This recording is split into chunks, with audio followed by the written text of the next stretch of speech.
Hi, my name is Sebastian Olényi and I'm a sustainability expert with the Sustainable Natives and Sustentio. I'm very honored to welcome you today to this online course on urban sustainability for tomorrow's Berlin, moving challenges and creative options on behalf of the Free University of Berlin. This course has 4 different parts. First of all, what does sustainability mean, especially in the context of Berlin and other similar cities? Second of all, we're going to dive into sustainable mobility, as urban sustainable mobility is one of the biggest challenges for cities. And third of all, we're going to look at existing policies, especially here in Berlin, that address the urban sustainability challenges and future policies. And fourth of all, we're going to give practice examples from startups and other companies that are active here in Berlin. Let's dive right into it. First of all, I'm sitting in this car. This car is a hybrid. What does that mean in terms of sustainability? I chose this car because it was economically feasible for me.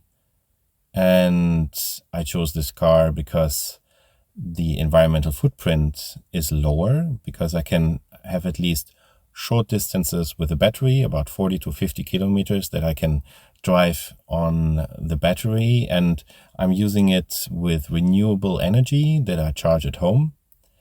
And I felt also that the brand that manufactured this car provided me the safety of a reliable car and also of giving enough wages to the workers and of excluding child labor in its supply chain. So for me, as for most people who you will ask, economic, social, and environmental factors are very relevant for sustainability. The most important policy definition for sustainability is probably still the Brundtland definition. There was a report by the Brundtland Commission in 1984, and it's defined sustainable development as being development that meets the needs of the current generations without putting the ability of future generations to meet their own needs in danger. And there is so many more sustainability definitions. One of the first ones probably by a German forester in the 1800s who said that you shouldn't take too many trees out of the forest so that the forest can regrow. And there's a professor actually who collected more than 900 of these sustainability definitions. There's probably even more out there. The most recent important sustainability definition probably came with the Agenda 2030. The Agenda 2030 defined 17 sustainable development goals, and these include, for example, zero hunger and to end poverty by 2030. The Agenda 2030 was passed in 2015 by all 193 nations of the United Nations. And it also includes goal number 11, which is sustainable cities and communities.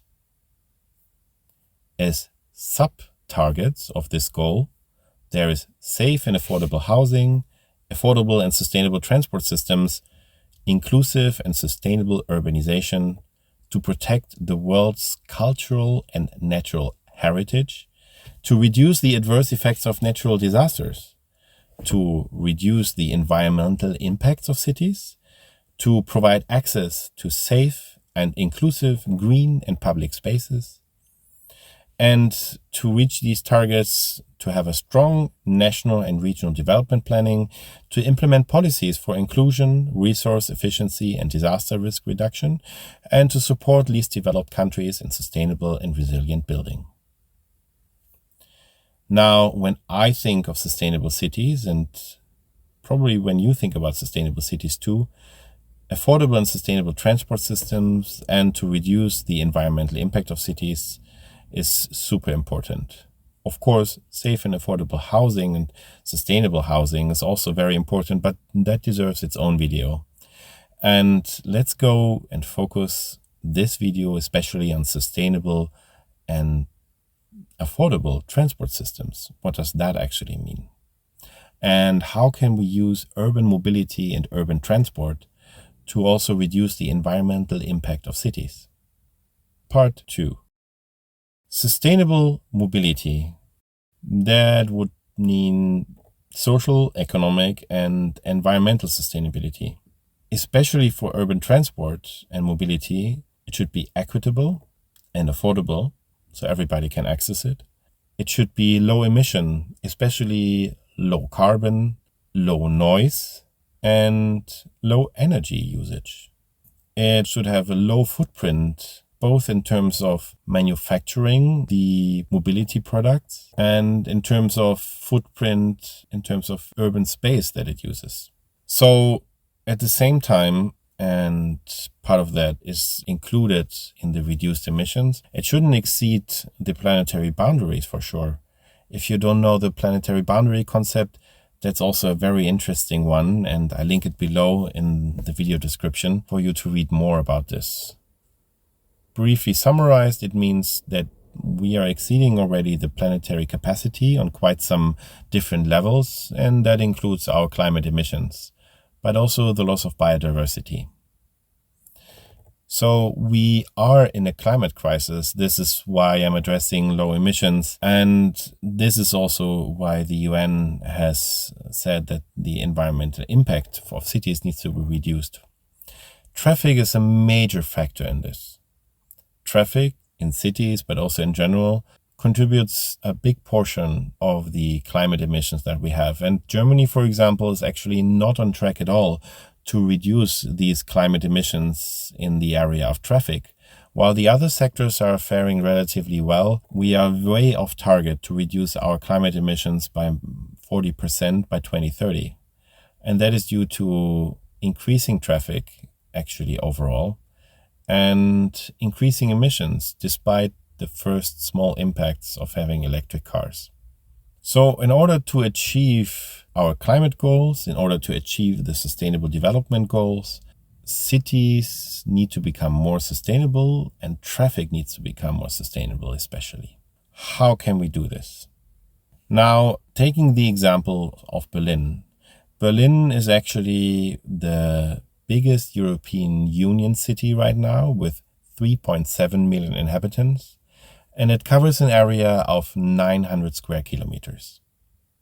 That's actually not a very high population density. So it means there's a lot of people, but they also have a lot of space. There's a lot of green in Berlin. There are also water areas, lakes and rivers. And the average housing is not that high. The average houses are less high and there's less skyscrapers than in many other cities like Amsterdam or Paris. That sounds nice and it has some sustainability advantages like having parks and having more water area, but at the same time it also means more urban traffic needs. It means more transportation needs. People, when they want to visit their friends or when they get deliveries from parcels or from food services, when businesses transport their goods, or when people commute into the city, the kilometers that are actually driven are bigger than in many other cities. At the same time, Berlin is growing. About 20,000 people move to Berlin every year, even if you subtract already the people who are leaving Berlin. And despite Berlin having among the lowest car ownership ratio, so relatively few people in Berlin have a car compared to other German cities, because so many new people move to Berlin, the total number of cars is still increasing. That means more emissions, more pollution, and more traffic jams. Berlin is already exceeding its emission levels on many days in the year. In the last year with the pandemic, it was a little bit better with the reduced traffic. But in all the other years, and probably very soon again, the average emission in many places in Berlin will cross the allowed limits in terms of nitrous oxide emissions and in terms of fine dust pollution. And that has a direct effect on the health of Berliners. About 1,500 euros per Berliner are to be spent additionally because of the negative health effects only because of the traffic emissions. And there are also a lot of accidents. 50 people lost their lives in the last year because of traffic accidents, 17 of which were bicyclists. The Berlin bicycle network is, compared to many other European cities, not so great. Amsterdam and Copenhagen, for example, being very positive examples, with Berlin really lacking behind. At the same time, the car is getting less cool. 20% less of young people are making their driving license than 10 years ago. And 41% of all Germans, and this is the country where the car used to be really the holy cow and where we have so many car manufacturers and so much industry based around the car manufacturing. So only 41% of the Germans are still saying that the car is a status symbol. At the same time, 60% of the young urban population are even considering the car not important at all anymore. So the decrease of popularity of cars coincides with less and less people making a driving license, and also an increase in bike sales. And unfortunately, there is still more traffic in Berlin, but the policies are kicking in also to reduce the amount of traffic in Berlin. So what exactly is being done? Berlin has declared a climate emergency in 2019, and that means that it wants to reduce the carbon emissions of the city and have more political actions regarding that. It's, of course, a little bit symbolic, but at the same time, there are very concrete actions being proposed. Berlin plans for 2030 a zero-emission zone in the inner city. That means no cars with diesel or benzene engines can then still enter the inner part of the city. That will be a huge change. After 2030, the zero-emission zone will actually be still enlarged and will probably cover in the end most of the city. At the same time, Berlin is investing in its own fleet regarding public transport, regarding maintenance cars or also trash trucks and so on, to electrify this whole fleet by 2030. And it's also testing hydrogen as an alternative, especially for trucks. There will be higher parking fees to make commuting into the city less attractive and also to save urban space. There will be, in general, less space for cars. Many car lanes are now being converted into bicycle lanes. And there's even a congestion charge similar to London being discussed, although that has not passed yet. At the same time, Berlin hasn't been really that successful yet. There has been a mobility law that is actually planning to install 2,778 kilometers of new bicycle lanes in Berlin. But since that law has passed 2 years ago, only 1.4% of these bicycle lanes have been installed. So Berlin is not on track on reaching this increase of bicycle lanes by 50%. Right now, Berlin has about 5,400 kilometers of bicycle lanes. That might sound a lot. Many are not in a good condition, and there's still a lot missing. For a city the size of Berlin, the investment into bicycle lanes is actually rather low. At the same time, the goal to have more high-speed bike lanes has actually been completely failed so far. 0 kilometers have been installed in the last years. The reason for this failure so far is sometimes bureaucracy and red tape, sometimes really difficult responsibilities within the local administration. Sometimes there's also just really limited space available to install these bike lanes, and most importantly, probably there is not the biggest willingness by all levels of administration to proceed with these goals. However, there is really big potential. More than 20% of the car drives in Berlin are actually under 2 kilometers, and more than 50% are less than 5 kilometers.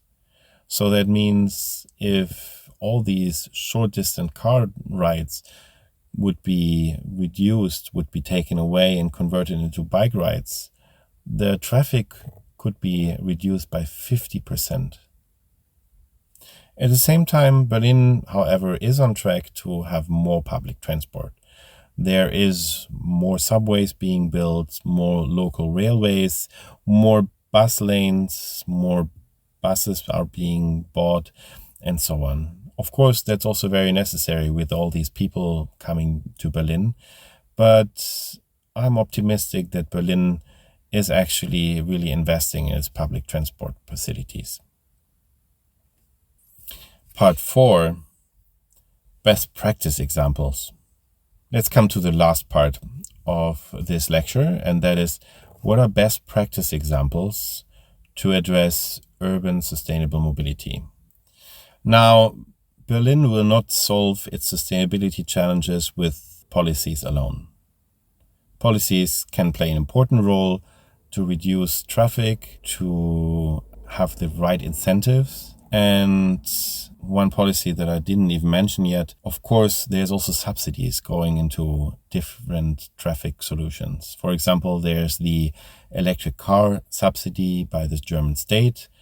And then there are special subsidies by the city of Berlin, for example, for taxi companies and small and medium-sized businesses to switch to electric or hydrogen cars. And there's also subsidy for charging infrastructure and for other measures. You might want to hear about futuristic startups and ideas. And one of them, for example, is the driverless bus that is being tested by the public transport system here in Berlin that would enable more sustainable mobility, especially on the outskirts. With a driverless bus, you can enable the last mile transport, how it is called as well, to the homes of people, even where regular buses would not be affordable, because having regular buses would be too big and too expensive for the small transport needs of local suburban communities. And another development to look out for is, for example, also the startup Yelby, which is supported by the Berlin public transport company BVG, and it enables intermodality, so linking public transport with other solution providers such as Nextbike. Policies can play an important role, and there's also funding for research, of course, and other things. But economic approaches are also very important. And there's really a lot of companies who are being these change agents, who are really playing a big role in changing sustainability as it is right now in Berlin. So while policies are very important to change mobility, and there's a lot of investment also that is being done for public transport and for other measures that are driving urban sustainability in regards to transport and mobility, there is also startups and companies who have to play a big role in transforming our behavior. There needs to be offers and opportunities for more sustainable urban mobility. Let's get into some of the examples. First of all, there is, of course, also subsidies that are being put in place by policies and that are supporting the switch to electric cars and to more sustainable urban transport. Both private and also companies can claim subsidies for switching to electric cars. There's, for example, a special Berlin subsidy also for taxis and to go the electric way. And there's more subsidies also regarding this charging infrastructure. Charging infrastructure is a good keyword also. There's a very important startup in Berlin that is called Plug Surfing. They are enabling a universal key for you to not only rely on one supplier for charging your car in the public area, but that you can use many suppliers, that you can sort of have a roaming conditions with many different suppliers of electric charging spots. Another very important startup is active in the area of intermodality. There's actually quite a lot active in this area. Let me first get to what does intermodality actually mean. Now, intermodality is a very important area of having more sustainability with urban transport and mobility. First of all, ideally, you are always using the most sustainable way to move yourself and your goods throughout the city and beyond. That can mean for a short way to walk, for a medium way, maybe to take the bicycle, or maybe to have an electric scooter with you. Then for the longer distances, it can be public transport, and under some circumstances, a car or a transporter is inevitable. Ideally, however, you always use the most sustainable ways of transportation, and in many cases that also means combining different modes of transportation. So for example, you take your bicycle to the subway station, then you take the subway, you might switch to a bus then still, and at the end of your journey you might take another bicycle, or you walk, or you might take a free-floating car that brings you the last meters to the furniture store, and then you can transport maybe your future furniture with an electric transporter or a cargo bike. Now, combining all these different modes of transportation, that is what we call intermodality, using several modes of transportation within the same journey. A very important startup in this area is Tier, which is based out of Berlin. They have these small electric scooters, but also the bigger e-scooters that can drive up to 45 kilometers per hour fast. Especially the latter ones replace a lot of car rides, and they can also support you with transporting your shopping, and they can even enable you to have a ride outside of the city to places that are probably not accessible with public transport. The smaller scooters are a little bit more controversial in regards of sustainability. There have been actually a lot of reports about too many of these scooters breaking down too quickly. There has also been a lot of cases of vandalism. There has been a lot of competition regarding these small e-scooters in the city. So many companies flooded the city at the same time with these small e-scooters, and people were not happy about them using so much urban space. So there has been a lot of cases of vandalism. There have been a lot of scooters being thrown into the rivers and lakes in Berlin, and many of them have been destroyed. And of course, there's the question of whether or not they are really more sustainable, especially if they really replace car rides. Another means of transportation, like not moving around so much weight and not using so much urban space, is then more sustainable than if it really replaces a car ride, and not if it replaces, for example, walking the way. So the big question is with the scooters, do they really make a sustainability difference? For the big ones, the research indicates yes.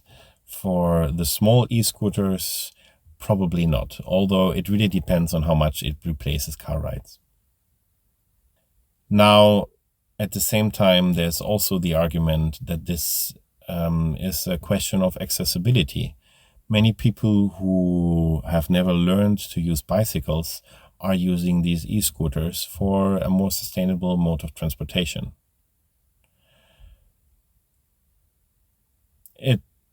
It's really still not decided. But going away from the approach of Tier, there's also a lot of other startups that are working in the area of intermodality.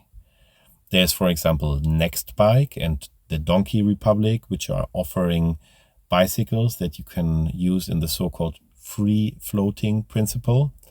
Although with Nextbike, there's more and more stations as well. And with urban space being limited, the city actually is also regulating free floating bicycles more and more. Free floating means usually that you can pick up the product in an area where the person who used it last left it. And then you can really freely use it within the whole rental area, usually the inner city, and then leave it almost anywhere. Now, that model is getting a bit more limited nowadays, but it's still in place for cars again, and it's partially still in place for the scooters and the bicycles. There have been now dedicated zones declared in Berlin where you need to leave those devices in order not to have a fine, because too many of these devices were just standing in the way and polluting or taking up too much urban space in Berlin. Now, Nextbike and Donkey Republic are probably the most successful bicycle free-floating operators in Berlin. Now, what kind of innovative products are actually there?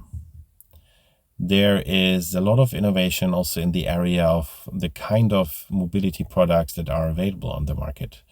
And worth mentioning are definitely the startups of Ono and Sitcar, who are both providing cargo bikes that can transport so much cargo that it's actually a real alternative to the big transporter cars. And they are being tested together with other products and cargo bikes, for example, right now, by parcel delivery services and by delivery services regarding food or other products. Especially Sitcar is almost the size of a small car, and I would like you to now meet Michael Rassinger on behalf of Sitcar, who's going to present you a little bit more about the product. Hello, my name is Michael Rassinger. I am responsible for corporate communications at Sitcar. Sitcar is a German startup that pioneers new mobility in urban environments and is part of the transport revolution. Our vision says Sitcar improves urban mobility with climate-neutral alternatives that move and inspire. But how can we achieve this? By paving the way for future-oriented, sustainable e-mobility in the city with the help of needs-based transport solutions that stand out for their design, functionality, and affordability. In the beginning, there was the idea for individual mobility with a bicycle, but with enough payload and stability to be able to bring even large purchases home without a car. The cargo bike thus became a pillar of the urban mobility transformation, showing its strength not only in the B2C sector, but above all in the B2B sector. Over time, Sitcar's vehicles underwent several stages of evolution, improved by constant customer feedback. This resulted in a mobility product that went into series production in the fall of 2020, the Loadster. The Loadster e-cargo bike is the clever combination of bicycle and car. Stable, reliable, and intuitive to operate. The powerful electric motor helps you pedal, making it easier to transport loads of up to 235 kilograms. The cabin protects you from wind and weather, while you simply leave any traffic jam behind you on the streets and cycle path of the city. At the same time, you reach a speed of 25 kilometers per hour and you ride without a driver's license. With the Loadster from Sitcar, we support urban sustainability in various ways. First, the Loadster drives locally emission-free. The batteries can be charged at any household socket. Second, with every Loadster, transporters with conventional powertrains become a bit more superfluous. At the same time, their disappearance creates more space in the city. Third, the production takes place 100% in Berlin. We use almost all regional and national suppliers. In addition to that, the Loadster can be almost completely recycled. The future of logistics in the city is the cargo bike. Remember our name, Sitcar. Have a nice day. Now, Sitcar, together with other cargo bike transporters, have of course the huge opportunity of using less urban space, having less emissions, and overall providing a more sustainable alternative to many existing solutions. And I'm very glad that they are being tried out and are developing their products out of Berlin. And I have the big hope that cargo bikes will provide a substantial contribution to a more sustainable urban transport system in Berlin in the future. Another approach, of course, is to use cargo bikes not only for transport, but also for the private use. And more car owners are now making the switch to more sustainable mobility. They are either having additionally a cargo bike or they get rid of their car. Meet Christoph of the Mobility House, who is trying to use this opportunity to transform his garages and his car dealership and later other car dealerships and garages into change agents for sustainable mobility. Good morning. I'm Christoph. I'm a political scientist by training, and together with my wife, the second generation owner of a Berlin-based car dealership. But first of all, believe it or not, I hate cars, but I love hiking, biking, walking. My life is an intermodal life already since 20 years. So in order to, change the way our companies, garages and car dealerships are doing business worldwide, we founded our Mobilitätshaus in 2021. We tried to sell cargo bikes. In the next couple of months, we are going to service fully electric cars, and we are showing our customers, car drivers themselves, how to live the intermodal way themselves. We are believing that the unique selling point of a Mobilitätshaus, of a mobility house, others as a auto house or a car house, how we call the garage in German, needs to be the way where every customer can experience the intermodal way themselves, using the cargo bike one day, driving the car the other day, using public transport. We are going to enable our customers to deal with this complexity of the new mobility revolution. In this pilot facility period, we are going to do it for ourselves, for our garages in the suburban and the city center area. In the next step, we are going to scale it up, and we try to be a transformation agency for every garage in Germany, Europe, and worldwide. So if you like this vision, then believe that urban sustainability needs to have multiplicators, needs to have institutions who try to enable other people to go the same way. We are believing that traditional car dealerships can be those change agents, and with the Mobilitätshaus, we are paving the way in this direction. So the Mobility House is offering really interesting approaches to educating car owners and to motivating them to make the switch to more sustainable mobility. And at the same time, the Mobility House is already thinking about enabling other garages and car dealers to become these change agents for more sustainable mobility. But how does it look already today? How are cargo bikes and other solutions being operated by companies?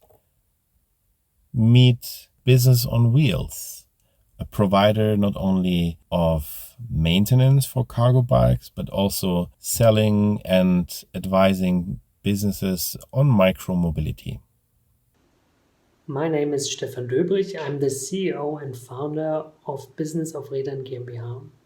The company is based in Berlin, Germany, and we help to optimize our customers to operate more climate neutral through micromobility applications, to optimize business values and to implement sustainable mobilities. So I have a team of 9 employees. We have a service mechanics and also salesmen and saleswomen in Berlin. And we branches out into the field of different services all around mobility, new mobility, e-mobility, and services like analysis, of vehicle fleets, as well as projecting and project management. We sell micro-mobility vehicles like cargo bikes, e-scooters, LEVs, and so on. And we support companies and governmental organizations to change their vehicle fleets and mobility behavior as well. And for us, it is not only the vehicle, it is also everything around that. For example, charging situation of e-vehicles. Where is it possible to charge? How can I charge? What do I need? We also produce own developed products about the charging stations. And another theme is the safe parking areas. If you have new mobility, you have to park, you have to change parking areas for cars into areas for the LEVs or other e-vehicles.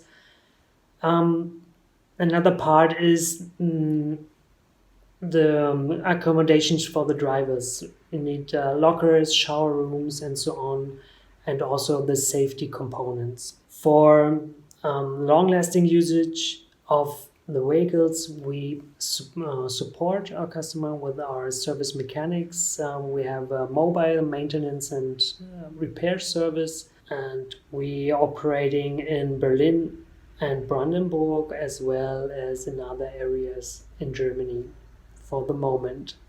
Thanks a lot. Bye-bye. Now, after having heard these super interesting startups, let me let you know that there's so many more of them. There's hundreds of green sustainable startups in Berlin, also dozens of them in the area of sustainable mobility.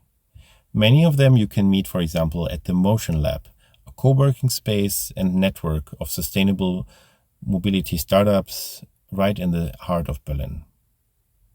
You can find the link to the Motion Lab in the video description below.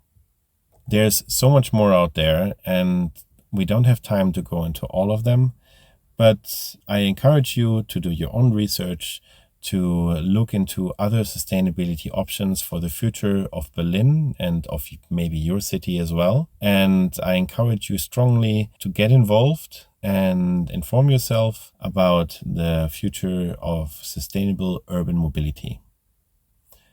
Thank you very much for listening in. Let me know down below in the comments what you think of these options and other options for sustainable urban mobility. Let me know which other startups you find interesting and that can contribute to these developments. And let me know what you think of this video. Thanks so much for your attention. Have a wonderful and sustainable day. Bye-bye.